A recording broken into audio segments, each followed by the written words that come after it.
That's it. We're gonna catch us. Ahoy, friends.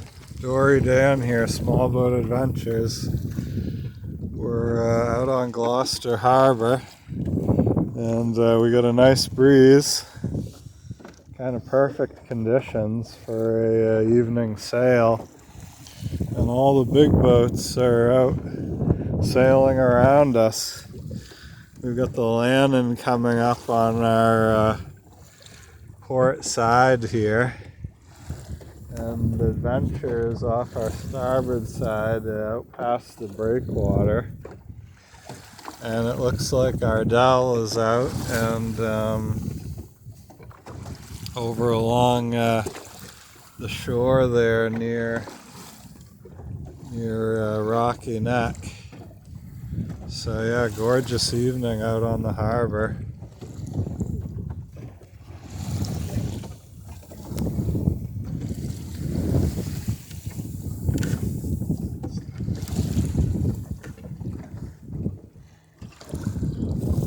Yeah, they got a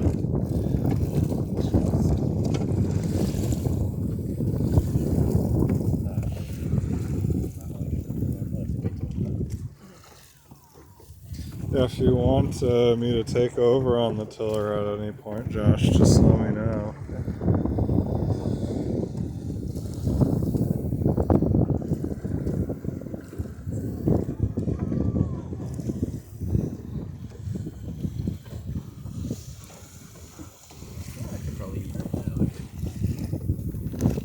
Yeah, it's not too hard. Where it gets completely smushed by the water bottles.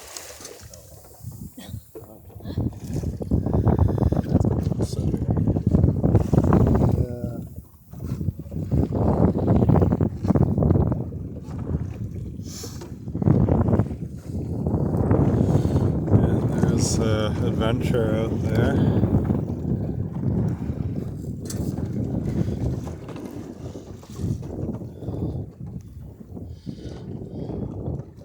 Yeah, I'm definitely gonna need to get another reef put in this mainsail. This is way too big. We're moving right along out here, and it's barely a breeze. What is it, blowing like maybe 15, if that? Yeah, you could drop the jib. Oh, here comes the Lannon off on our tack.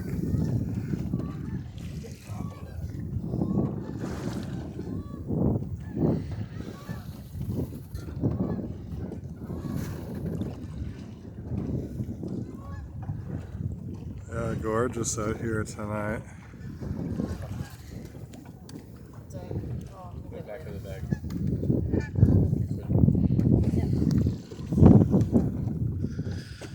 Oh, there goes some Canada geese.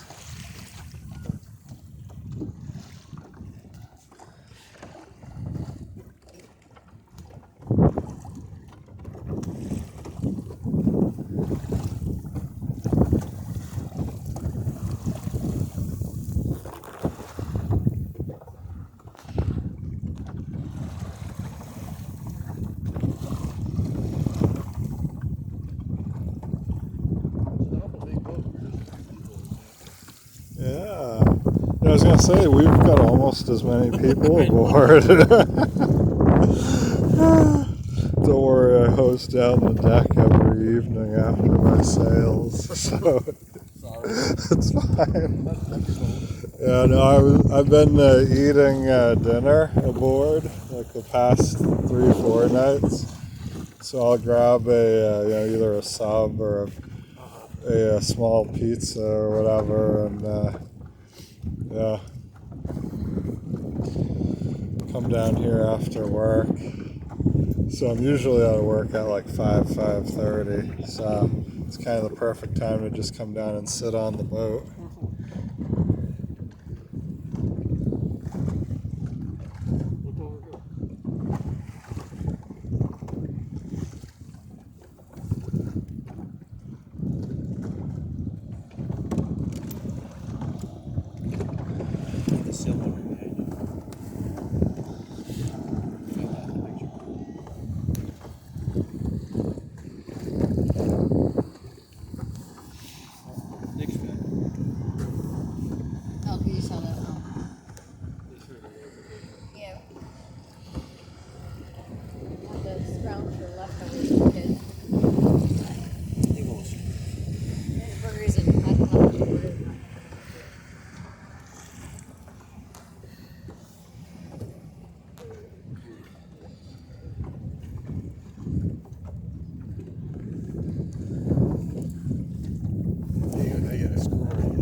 here comes our surfing lake.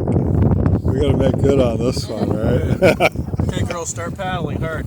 You're gonna catch this wave. Well, we can't even get the oars out in time. You use your hands. Lay up on the bow and paddle like crazy. I won't do anything. Cannot run it if we had a moon.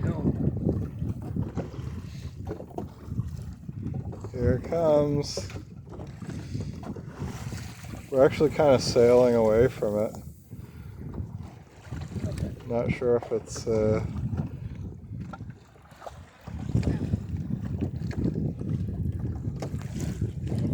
we go. This is good.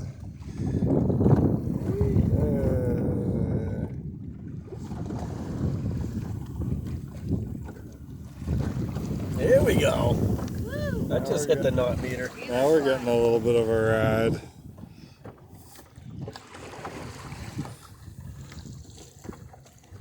What's the fastest you think you've ever had this sailing? Oh gosh, not very fast. Probably, maybe 7 or 8 miles an hour with the, with currents and whatnot. Yeah. And so the boat's probably going like 6 as a guess, which is, pretty good, just chugging along. But my best passages, so I made it to Isle of Shoals and. I was going to ask you. In about 8 hours from Rockport. And that was, kind of off the wind. It was a little bit light that day, but, it was enough wind to just keep on charging along. So, so I went to the schooner races one year, and then, so the day of the race, which was Sunday, I went out to the race course and then came around here, and by 6 p.m. or so, I pulled into a Rockport Bearskin Neck, and then next day I went to Isle of Shoals from there.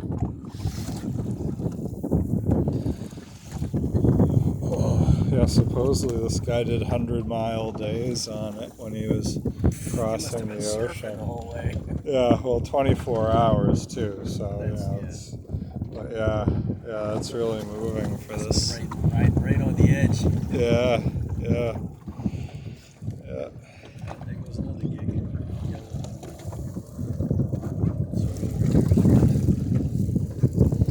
Oh yeah. There's a Viking ship up here somewhere too. Sorry.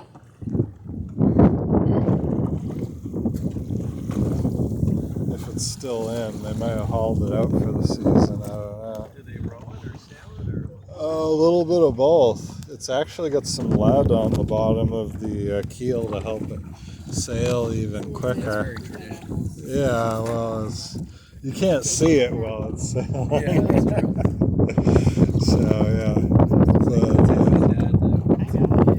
Customs House Museum in Newburyport, there was a guy there giving a slideshow. Oh, you can't eat yours. He was with some group that actually had sailed a whaleboat or a Viking ship from Norway to Nova Scotia or something like that. Oh, okay. And it was pretty interesting. He showed the different things. And, he was talking about, they had, I think when they planned on leaving, the wind was wrong, so they just kind of laid up and waited.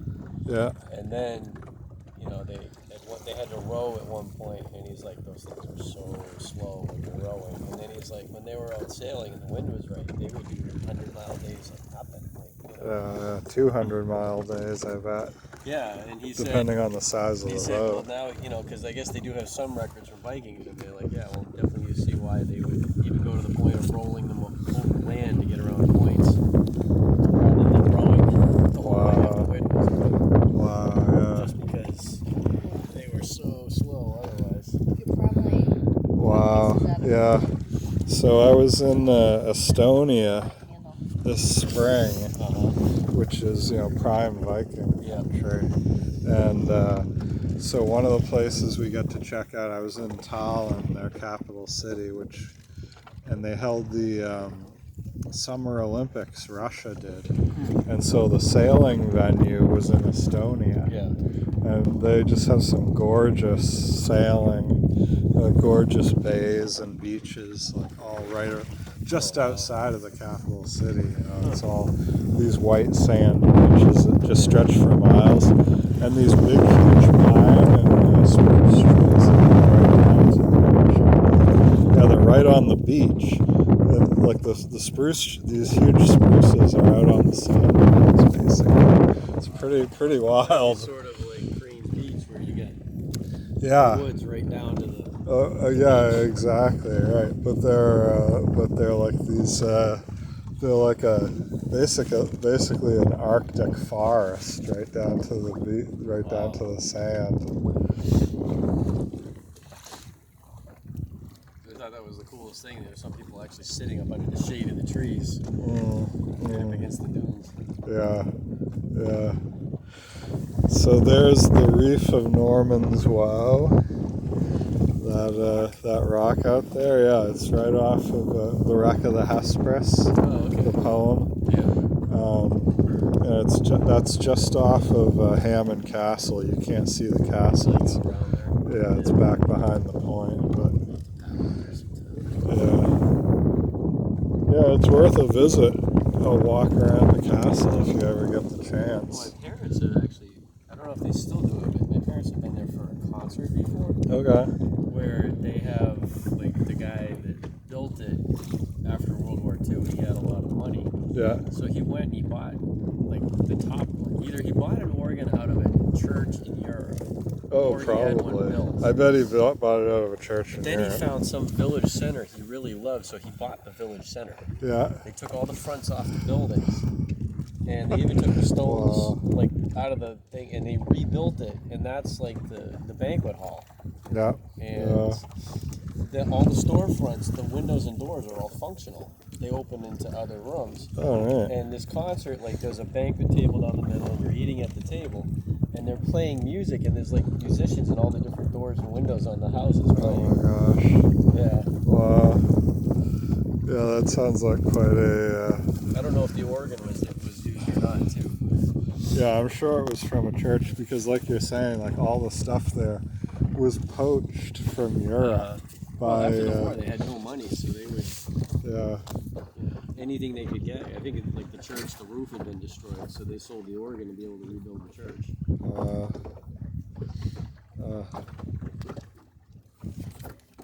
All right, so this is a little bit of a flyby on 10 Pound. There's a nice little beach on the other side of it, facing Rocky Neck there. Fun little sandy, gravelly beach. Now, where is the back of where we're parked? As if we went straight in here, would that be the other side of the neck out to Rocky Neck? Let's see here. Like straight off the boat, just about. That inlet there? Is that? Yeah, that is. Yeah, I can see cars going across. Yeah, there's like a seawall straight ahead. Yeah, straight ahead. That's the back of the parking lot. Yeah, that's the other across the street from the parking lot. Yeah. Yeah, and then Niles Beach is that one up there where you can see the cars all parked. Yep. And people on the beach. That's where we did the dory racing, right? Yeah. Yeah. Yeah, way back when. Way back. That's a long time With ago. ball pins. You can punch yourself in the face if you broke one. Oh my word. Yeah, can and did. Yeah.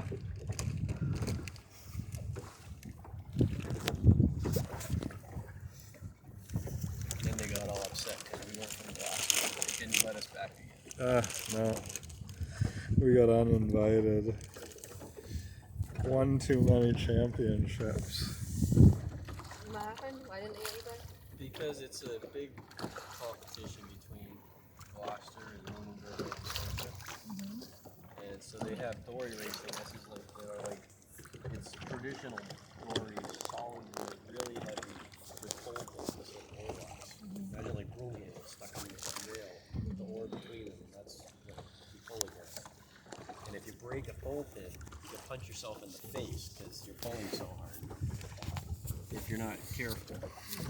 I actually brought loops of rope and had them around my arm in case I broke the pole pin so I could drop them over the other pole pin and keep going. Good idea.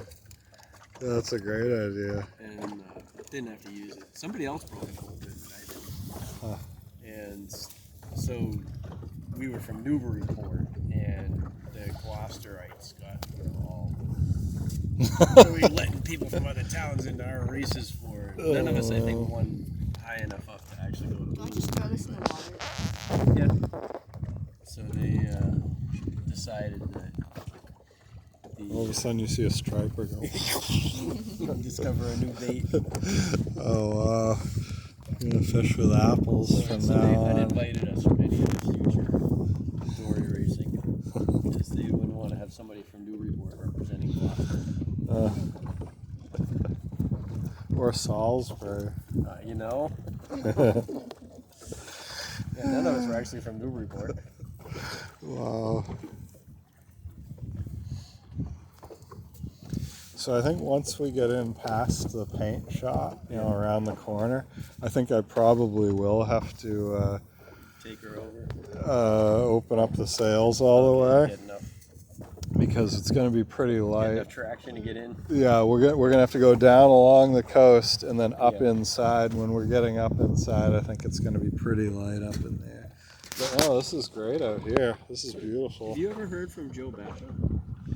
Oh, he's on Facebook. Really? Yeah. I never found him. Yeah, he's on Facebook. I haven't messaged with him in probably a year and a half, 2 years. But yeah. Where is he? West Coast. Really? Washington State, I think.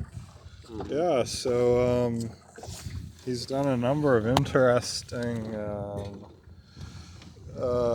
let's see, architecture projects out cool. there. Yeah. Yeah, he was doing something for a state park or a public park of some sort. Where did Doug and Betsy live? Now? Yeah. Southern New Hampshire. Really? Yeah. Because I see they're somewhere on the water, which means, like, I keep thinking they got to be close to Piscataqua, but I'm not sure. Yeah, near Great Bay. Okay, they're right Yeah. there. Yeah, Dover, Foxcroft, somewhere up Okay, in that's that okay. area. So Yeah, towards UNH. yeah, exactly. Inland, but on Great. Yeah, the size of Great Bay is pretty impressive. Yeah. Oh, there's American Eagle, which is a very sort of jaunty little, speedy little schooner, which does look good in the schooner races. Yellow boat. Yeah, it's the one. Yeah, one of the gigs. Or, what is that? Yeah, I think it's a gig. Silly Isles gig, or is it just a... Yeah, I'm not sure. I know those are sort of distinctive, but I never really can figure out exactly what there's some stand-up paddle boarders. Yeah.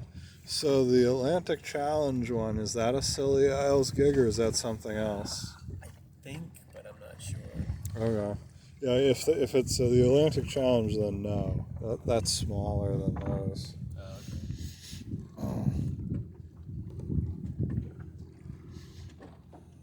Yeah, I ran into Ed McCabe a few years ago. We went down to Hull, Mm-hmm. and we had the idea of paddling out to George's Island. Okay. And that's the closest point of land, but it's still kind of distant. It is Boston Harbor. Yeah, And alright. the kids were younger, and we were going to take 3 kayaks. And then Ed actually pulled up in his truck and saw us with the boats on the roof, just kind of looking out at the water. Oh, cool. And he just started telling us, yeah, if you're paddling, I don't think I'd head out there. And I was like, hey, Ed. And he didn't remember me, so I said, oh, he's part of the Lee's Island Rowing Club. And Oh, he neat. actually gave us his permit to park right there in front of the boathouse. Oh, neat. So we Wow. didn't have to go find parking somewhere else. That's awesome. He said, yeah, just slide it under the door when you're done to the boathouse. Good for him. Wow. He told us, yeah, I'd go over to PEDX today. The wind's going to change this afternoon, and it's actually not going to be very safe. You'll be paddling back into the teeth of it to get back here. Okay. And I was glad we did. He was right. We went out and explored the island. It was actually really cool. Saw the fort, walked all the way down to the art colony thing down the other end and stuff like that. Oh, neat. So the apple in the water? I don't know, Dan. Can you throw an apple core in the I water? would think so. It's Right? Biodegradable. Yeah. Yeah, go why ahead, not? Coral. I thought that's what she threw in before. Oh. Piece it out. Should drop. Oh. It's not polluting, technically. No, it isn't. It'll It's disintegrate. adding Yeah. nutrients If to I the threw my raccoon in environment. the water, then it'd be polluted. It Yeah, might come up on exactly. shore and grow a tree somewhere. Oh my gosh. An invasive species. No! Actually, those are local apples, so it should be okay. Oh, really? Okay. Alright, so here we go, past 10 pound.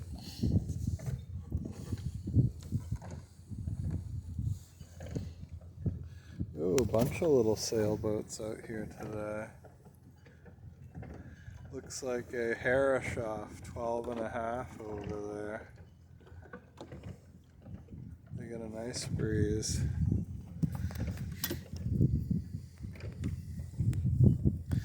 Alright, well, thanks for sailing along with us today. And see everybody next video and hopefully out on the water sometime soon. God bless.